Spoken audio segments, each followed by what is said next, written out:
Hello, good evening. This is a business meeting of the Augusta City Council. Today is Thursday, August 6th, 2026. We begin our meetings with the Pledge of Allegiance, followed by a moment of silence. I pledge allegiance to the flag of the United States of America and to the republic for which it stands, one nation, under God, indivisible, with liberty and justice for all.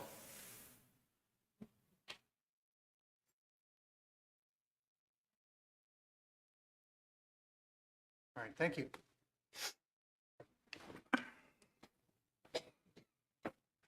All right, again, welcome everyone. Sorry we're a few minutes late getting started tonight. Ran over in our pre-meeting a little bit, but here we are. We have no presentations or proclamations tonight, so we'll move directly to our consent agenda, and that's 26-108. Please, Madam Clerk. 26-108, City Manager, Bureau of City Clerk. Be it ordered that the minutes of the City Council regular business meeting held July 16, 2026, submitted by the City Clerk's office, be hereby approved. Thank you. Is there any public comment? All right, the next four items on the consent agenda are a series of reappointments or appointments, beginning with 109. 26-109, Mayor O'Brien. Be it ordered that Aaron Sinkowitz be hereby reappointed to the Conservation Commission, said term to expire August 3, 2029. Thank you. Is there any public comment? Mr. Sinkowitz and family are here tonight. Thank you. He also serves as the chair of the commission, I understand. All right, we'll move next to 110. 26-110. 26-110, Mayor O'Brien. Be it ordered that Keith Lind be hereby reappointed to the Conservation Commission, said term to expire July 20, 2029. Thank you. Any public comment? Hearing none. 26-111, please. 26-111, Mayor O'Brien. Be it ordered that Madeline S. Bruno be hereby appointed to the Planning Board, said term to expire February 15, 2027. Thank you. This is a new appointment to fill one of two vacancies on the Planning Board. Open it up for public comment. If you'd like to say a few words, that would be great.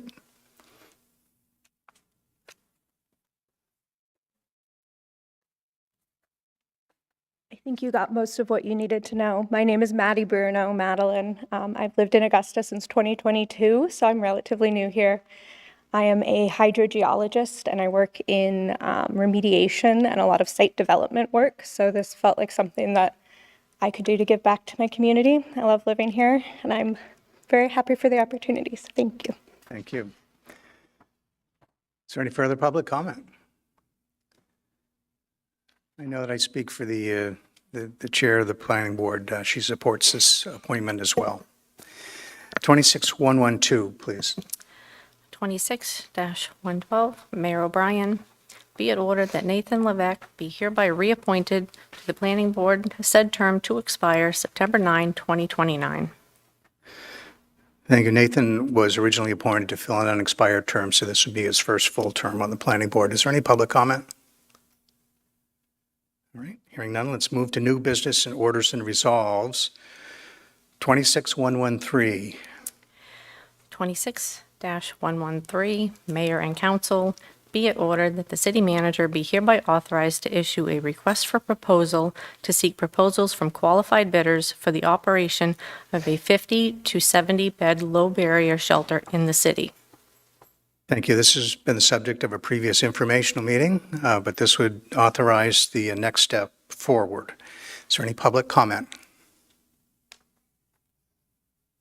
All right. All right, next, the next 8 orders, before you start reading them, Madam Clerk, probably need a little explanation from me. We've had an opioid settlement opioid settlement funds task force that was established by the council to consider and make recommendations to the entire council about how to use some portion of our opioid settlement funds. And that task force has been working for the better part of a year. We talked at our last informational meeting about a series of their recommendations. And the way that we've broken it out for action by the council tonight is there were 8 different applications. The task force considered each one and made a recommendation to the council with respect to each application. And some were unanimous in favor, some were split votes, and some did not recommend granting the award. But we're breaking them out so the council has a chance to consider each application together with the task force recommendation before they vote on it. We're also going to have public comment on each of those grant applications before we come back around for council action on each of these items. So if it's confusing, it's my fault, but we're going to do the best we can with it. So the first of these 8 is 26-114. 26-114, Mayor and Council. Whereas the City Council has reviewed and considered the recommendations of the Opioid Settlement Funds Task Force previously presented to the City Council relating to applications for grant funds from the city's Opioid Settlement Fund, and now therefore be it ordered that in accordance with the recommendation of the Opioid Settlement Fund Task Force and adopted city policy, the City Council hereby awards a grant in the amount of $50,000 to the United Community Living Center to fund its proposed community center expansion project. Be it further ordered that this grant award is subject to the awardee's entry into a grant agreement with the city in a form acceptable to Corporation Council. All right, this is one of those that came from the task force with a unanimous recommendation that it be granted or funded. Is there any public comment?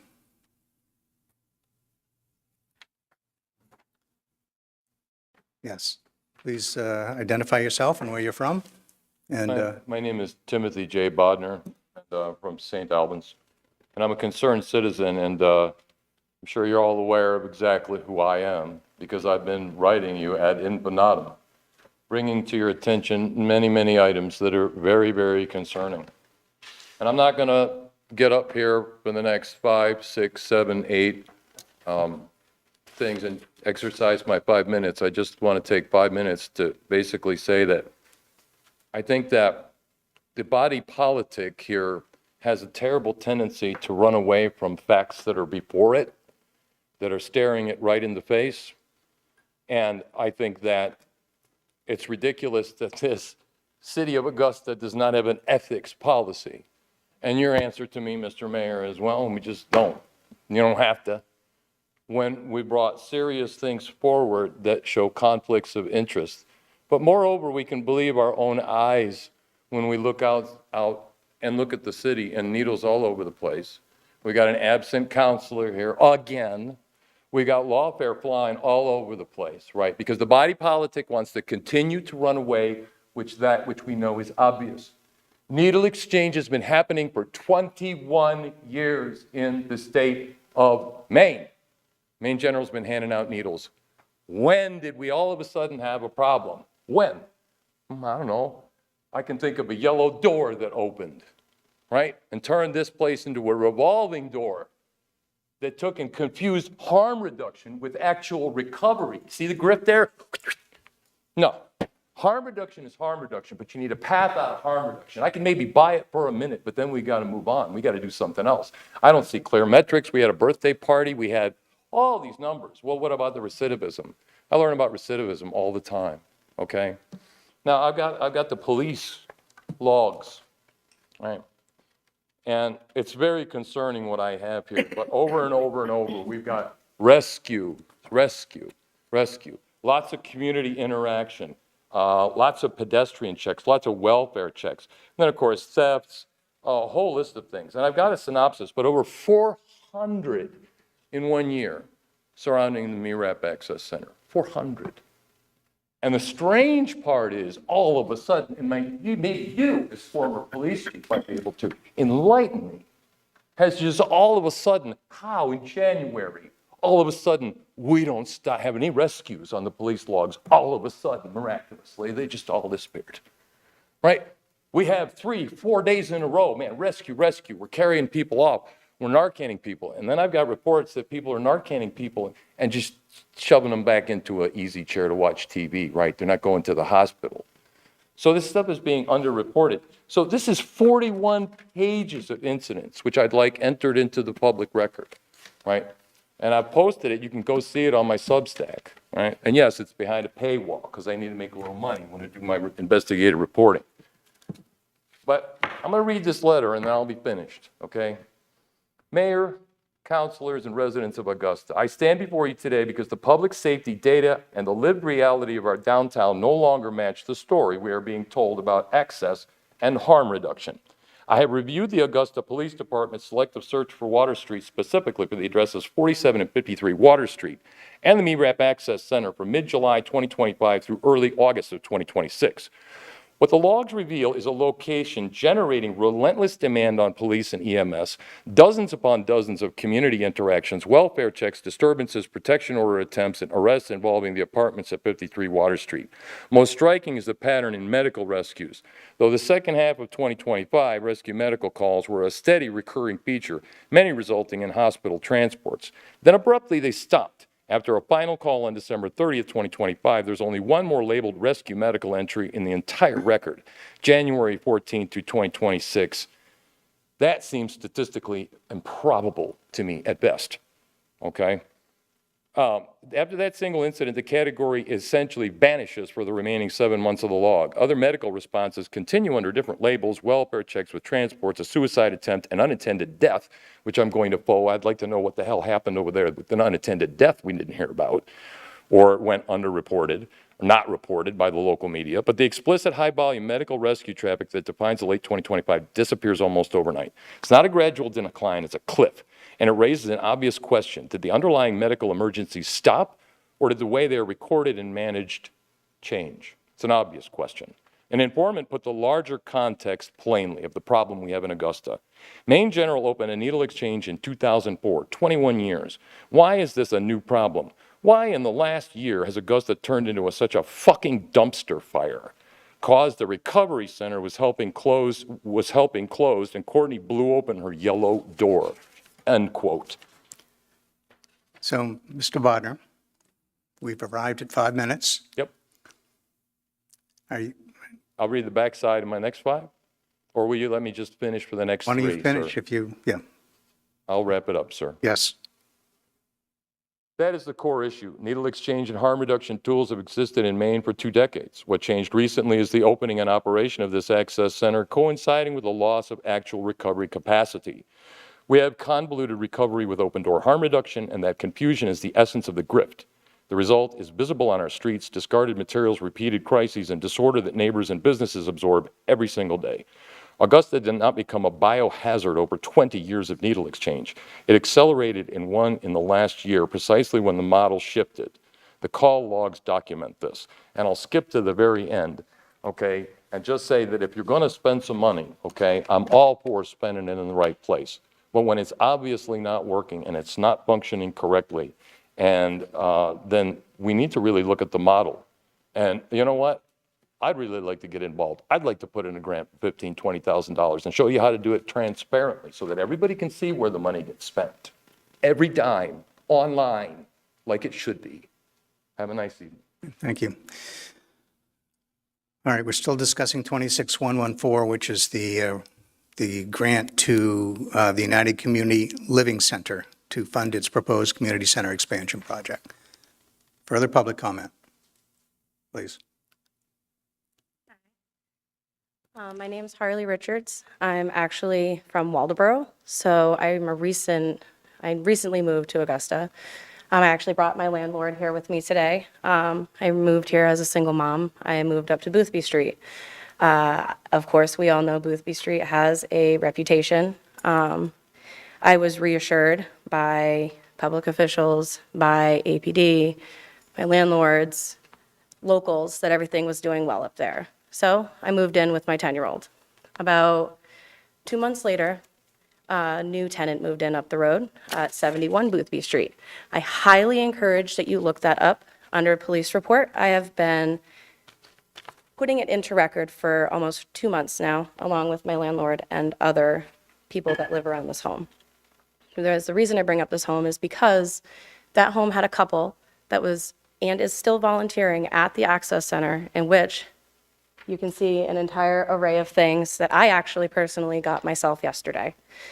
I actually have, and I encourage you to talk to me after, vials that you need to be RN certified to administer in the public. And if I were to administer that to somebody that was overdosing on the road, I would then get in trouble and risk any healthcare licensing that I do hold. So, not only am I coming to you as a concerned mom, or as a concerned citizen, or as somebody that has moved in, I encourage you to consider documentation. I walked in, I said, I have 2 people that are addicts. I want to help them. I don't know what to do. I want Narcan. And they said, do they use? We have supplies. And I said, okay. I counted 110 needles, syringes that they gave me, 8 different doses of Narcan, 4 of those being the ones that you need to administered by an RN or an EMT, specialist. So I'm just your everyday average mom, and I want a moment to talk to all of you. If you have a second to give me that when we're done. If not, I'm just going to keep putting in a few tidbits every 5 minutes when I can. But that's what I'm here for. All right, well, thank you.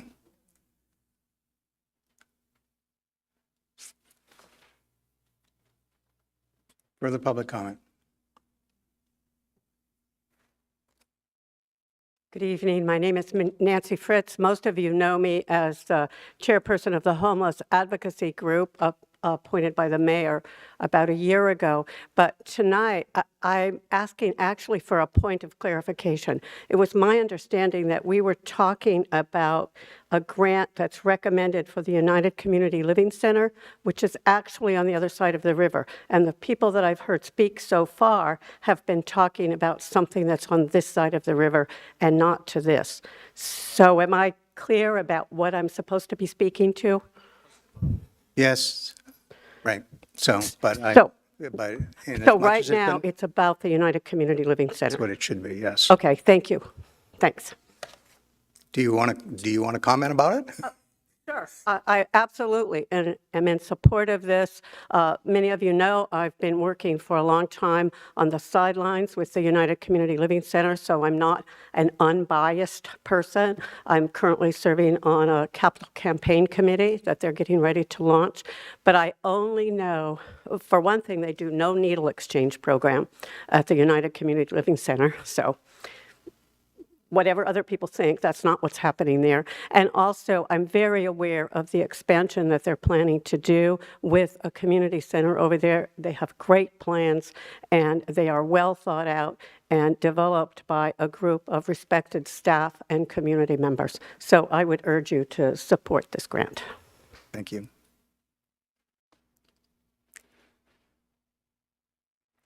Is there any further public comment on 26114? I want you on the microphone, please.